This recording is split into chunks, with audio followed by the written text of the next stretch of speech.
Baik, Assalamualaikum warahmatullahi wabarakatuh. Selamat pagi, siang, sore, dan malam semuanya. Salam, Om Swastiastu, Namo Buddhaya, salam kebajikan, salam sejahtera untuk kita semua. Puji syukur selalu saya panjatkan kepada Allah Subhanahu wa Ta'ala dan terima kasih telah memberikan saya kesempatan untuk melakukan presentasi terkait seminar proposal penelitian yang telah saya lakukan. Sebelum itu, yang saya hormati Bapak Setio Ferry Wibowo, SMSI, selaku dosen pembimbing 1.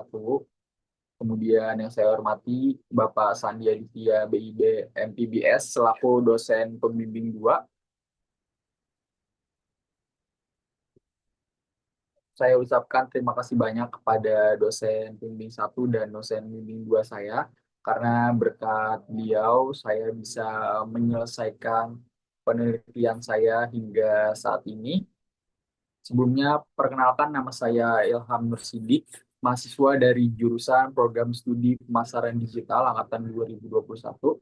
Dan hari ini saya akan memaparkan hasil penelitian skripsi saya dari bab 1 sampai bab 3 dengan judul Analisis Persepsi Risiko Pengguna Aplikasi Alobank di DKI Jakarta.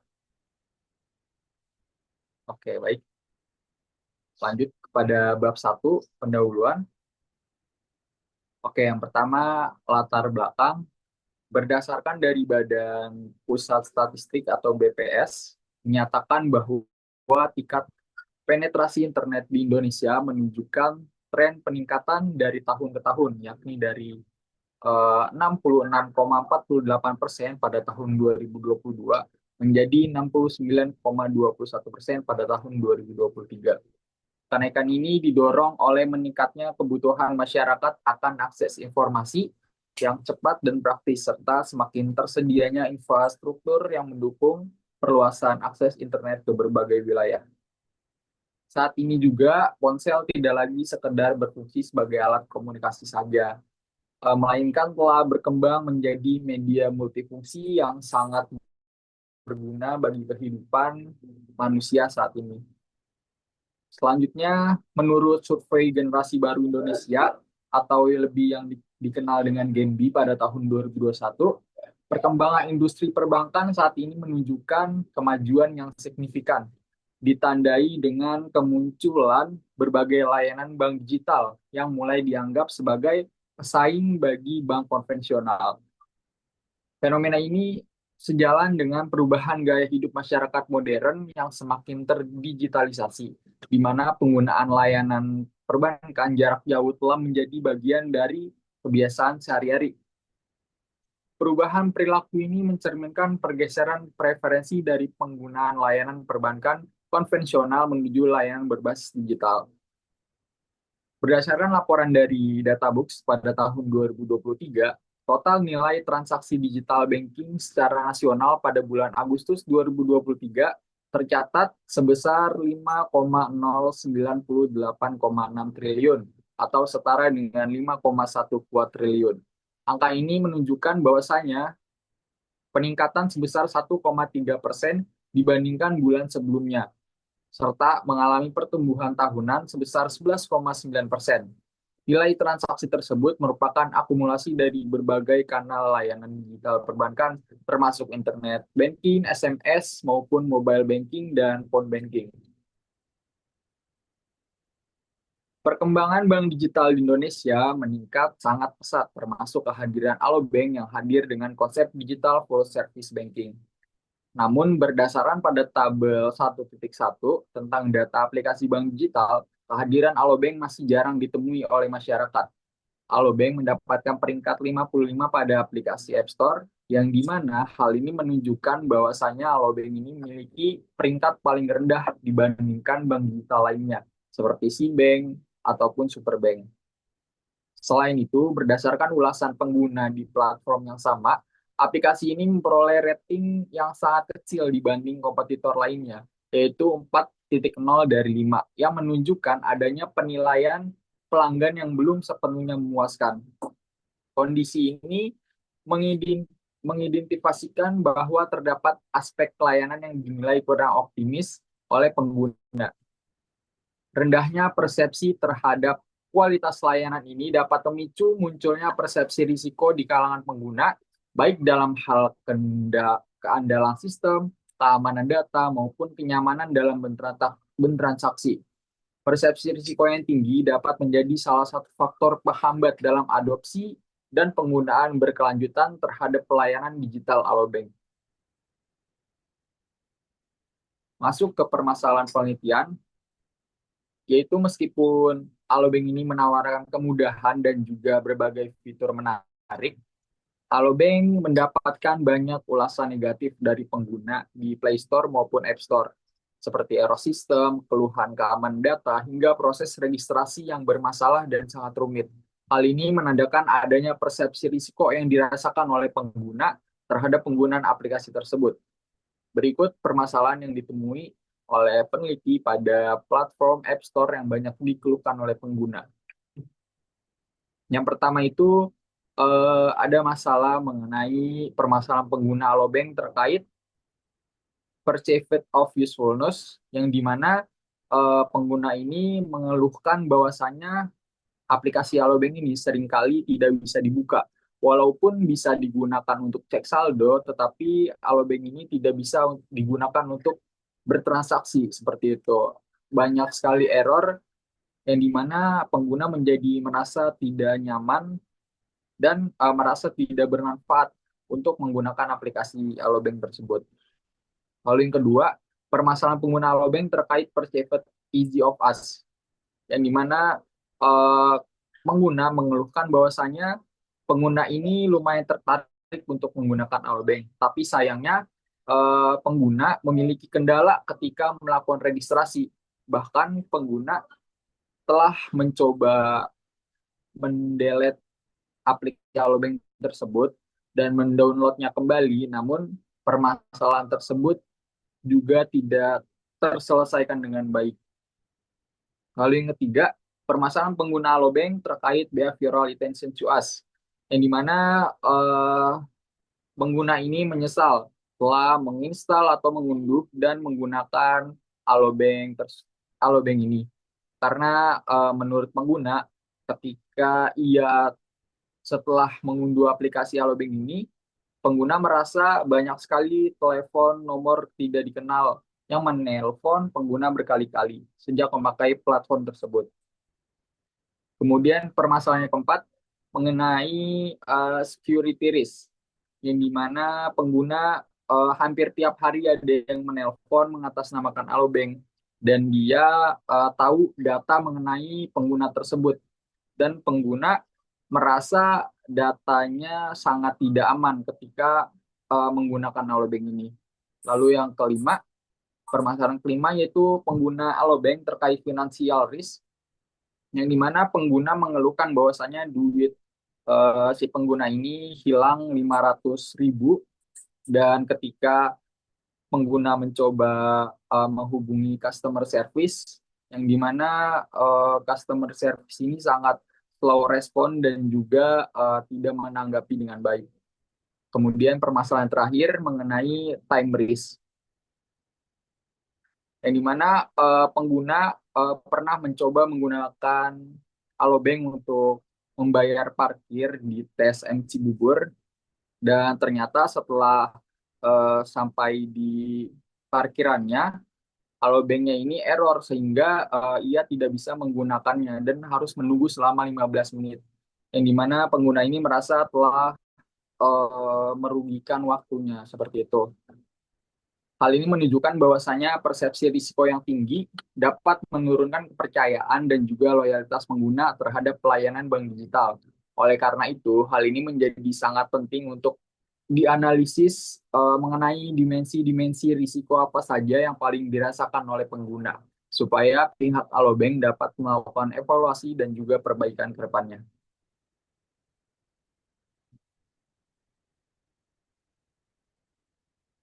Oke, baik. Masuk kepada pertanyaan penelitian.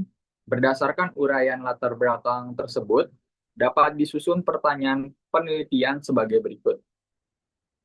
Apa sajakah dimensi yang mendasari variabel persepsi risiko yang dirasakan oleh pengguna terhadap penggunaan aplikasi alobank di wilayah DKI Jakarta?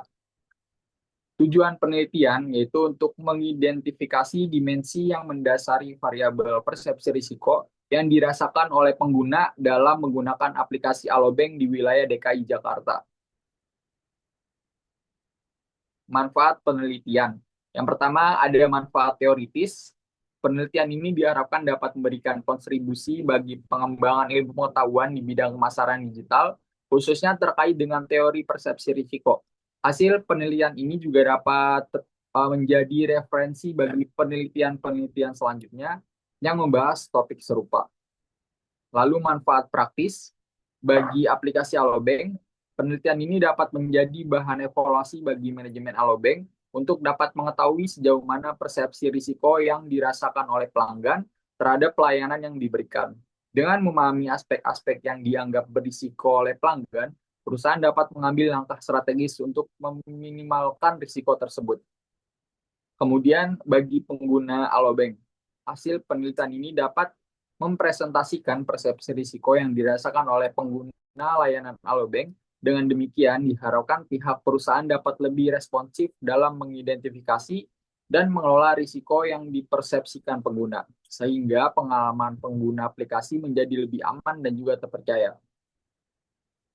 Kemudian bagi peneliti selanjutnya, peneliti ini dapat menjadi referensi dan dasar kajian bagi penelitian berikutnya yang ingin mengembangkan penelitian di bidang persepsi risiko, khusus dalam konteks layanan perbankan digital seperti Alobank. Penelitian selanjutnya juga dapat memperluas ruang lingkup penelitian dengan menggunakan metode atau variabel yang berbeda. Baik, lanjut kepada bab 2, kajian pustaka. Yang pertama yaitu mengenai persepsi risiko. Persepsi risiko merupakan ketidakpastian yang dirasakan oleh konsumen ketika mereka tidak mampu untuk memprediksi secara akurat konsekuensi yang akan timbul dari keputusan pembelian yang diambil. Menurut Savitri tahun 2022. Persepsi risiko juga dapat diartikan suatu bentuk penilaian subjektif individu terhadap tingkat ketidakpastian dan kemungkinan munculnya hal negatif yang dapat terjadi saat menggunakan suatu produk ataupun layanan. Persepsi risiko dapat menjadi suatu konstruk yang dapat digunakan untuk mengukur tingkat keyakinan individu terhadap ketidakpastian, serta munculnya hal-hal buruk yang dapat terjadi pada situasi tertentu. Dalam konteks perilaku konsumen, individu akan cenderung mempertimbangkan potensi kerugian atau ketidaknyamanan sebelum memutuskan untuk menggunakan suatu produk atau layanan. Kemudian teori teknologi acceptance model atau lebih dikenal dengan TAM.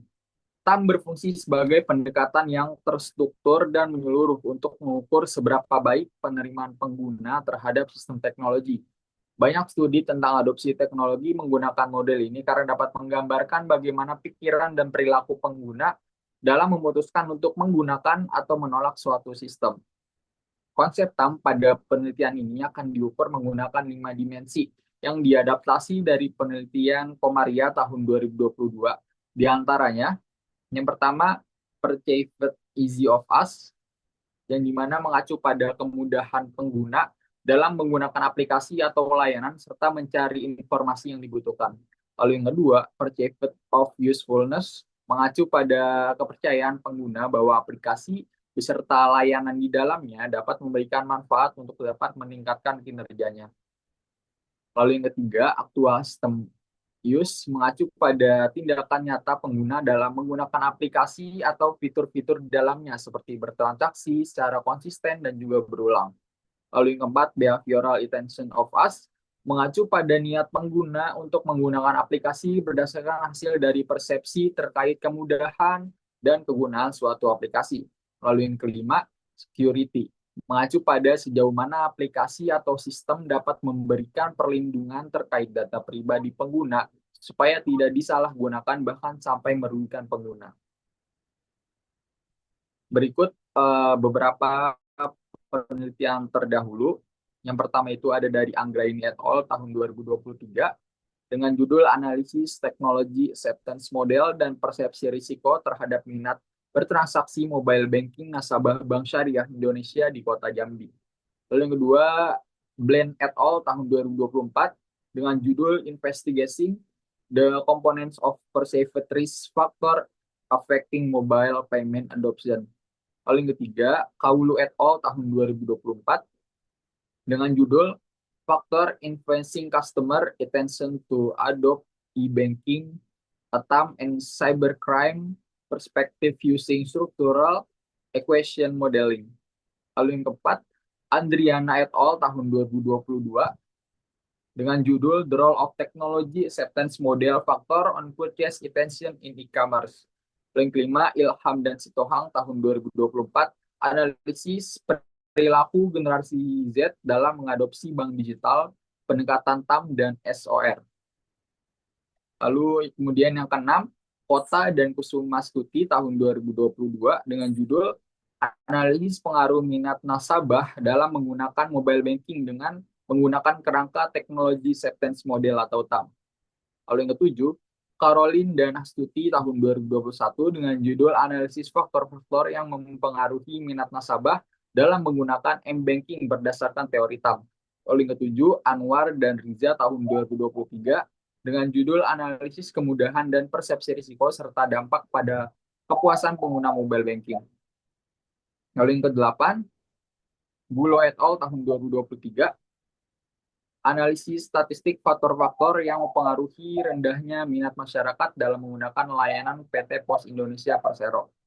Kemudian dari Ripu N. Arora tahun 2022 dengan judul The Effect of Perceived Risk on Intention to Use Online Banking. Kemudian dari Fitria et al. Tahun 2023 dengan judul Analisis Faktor yang Mempengaruhi Pengungkapan Risiko pada Perusahaan Perbankan yang Terdaftar di Bursa Efek Indonesia. Dan terakhir dari Zaraski dan Septiani tahun 2022 dengan judul Analisis Faktor Kepuasan dan Minat Penggunaan e-money flash BCA di Kota Tangerang. Oke, masuk ke bab 3 mengenai metode penelitian. Untuk tempat dan waktu penelitian, penelitian ini dilakukan mulai dari bulan Juni 2025 hingga penelitian ini selesai di wilayah DKI Jakarta melalui tahap observasi, pengajuan proposal, uji instrumen, distribusi kuesioner via Google Form pada pengguna aplikasi Alobank, serta melakukan analisis data. Kemudian mengenai desain penelitian, metode yang yaitu deskriptif dan juga faktor eksploratorik atau EVA. Kemudian populasi dalam penelitian ini mencakup masyarakat serta individu yang pernah bertransaksi atau menggunakan aplikasi Alobank yang berdomisili di wilayah DKI Jakarta. Kemudian standar kriteria sampel dalam penelitian ini yaitu yang pertama responden berdomisili di wilayah DKI Jakarta. Kemudian yang kedua responden berusia di atas 17 tahun. Lalu yang ketiga, responden pernah menggunakan dan bertransaksi minimal 1 kali dalam 6 bulan terakhir pada aplikasi Alobank.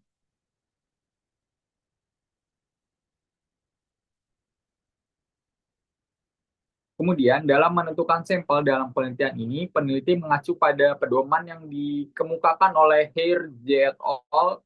Tahun 2000. Berdasarkan teori pengukuran tersebut, jumlah sampel yang digunakan pada penelitian ini diperhitungkan sebagai berikut, yaitu jumlah instrumen pertanyaan dikali 10, yaitu 19 indikator dikali 10, yaitu 190. Maka berdasarkan hitungan tersebut, jumlah minimum responden yang diperlukan dalam penelitian ini adalah sebanyak 190 orang.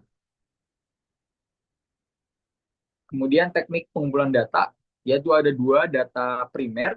Data primer dalam penelitian ini dikumpulkan melalui penyebaran kuesioner secara online menggunakan platform Google Form. Kuesioner disusun secara struktural oleh peneliti dan digunakan sebagai instrumen utama untuk memperoleh informasi langsung dari responden yang menjadi sasaran penelitian. Penyebaran dilakukan dengan membagikan tautan kuesioner melalui berbagai media komunikasi digital seperti media sosial, aplikasi pesan instan, dan komunitas-komunitas online guna menjangkau responden secara lebih luas serta efisien.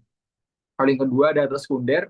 Data sekunder dalam penelitian ini diperoleh dari berbagai sumber yang telah tersedia sebelumnya seperti situs web resmi, buku ilmiah, jurnal, artikel yang memiliki relevansi terhadap topik penelitian. Baik, berikut instrumen penelitian yang telah disusun. Yang pertama itu ada kemudahan pengguna, purchase easy of us,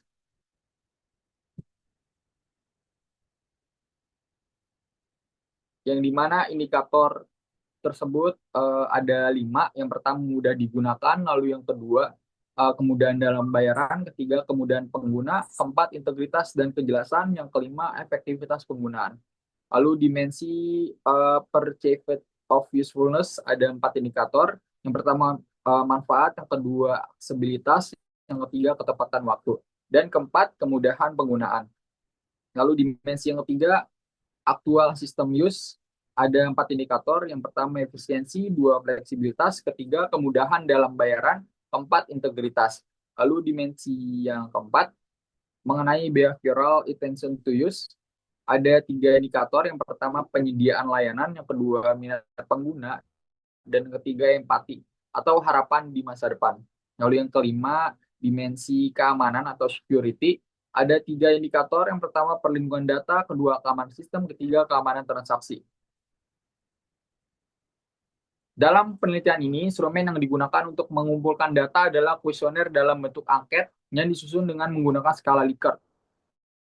Penelitian ini menerapkan skala Likert 4 poin untuk menghindari jawaban netral atau ragu sehingga dapat mempermudah responden dalam memilih antara setuju ataupun tidak setuju. Berikut bobot penilaian skala Likert berada di tabel 3.2. Uji instrumen penelitian. Yang pertama, uji validitas. Dalam penelitian ini, uji validitas dilakukan dengan menggunakan bantuan perangkat lunak IBM SPS versi 25. Dan sebelum melakukan ke tahap analisis lebih lanjut, peneliti melakukan kelayakan data melalui uji Kaiser-Meyer-Olkin atau disebut dengan KMO. Apabila nilai KMO berada di atas 0,5, maka sampel dinyatakan memadai untuk dianalisis. Kemudian setelah itu akan diadakan kelayakan data juga dievaluasi melalui Measure of Sampling Adequacy atau MSA yang berfungsi untuk menilai sejauh mana masing-masing variabel memiliki kolerasi parsial yang memadai. Lalu uji reliabilitas. Uji reliabilitas ini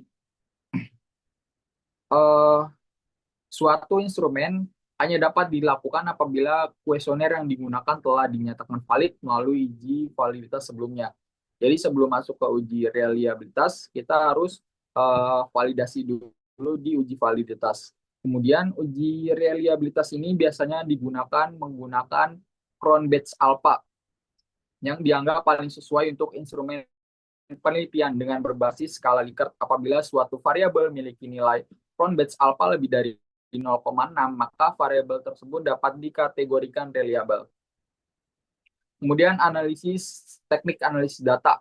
Analisis yang pertama yaitu menggunakan deskriptif yang digunakan untuk mengetahui gambaran umum tanggapan responden terhadap setiap indikator persepsi risiko pada aplikasi Alobank dalam bentuk nilai rata-rata atau MEAN, kemudian frekuensi dan juga standar deviasi. Lalu yang kedua, analisis faktor yang digunakan untuk mengelompokkan 19 indikator persepsi risiko ke dalam beberapa faktor utama sehingga dapat diketahui struktur faktor yang paling berpengaruh terhadap persepsi risiko pengguna aplikasi Alobank di DKI Jakarta. Adapun tahap-tahapan yang terdapat pada analisis faktor yaitu sebagai berikut. Yang pertama, matriks kolerasi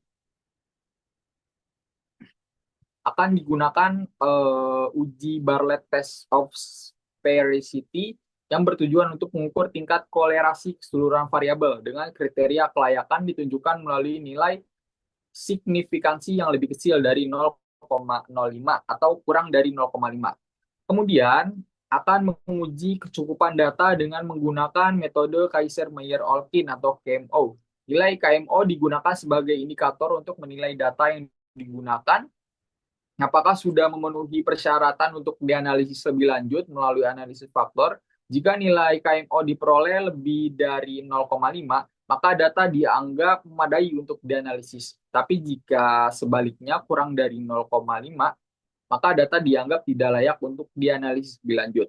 Selanjutnya akan diuji kelayakan variabel dengan MSA, Measure of Sampling Adequacy, yang digunakan untuk menilai sejauh mana setiap variabel memiliki tingkat kolerasi yang madai dengan variabel lainnya, sekaligus mengukur kecukupan sampel dalam analisis faktor.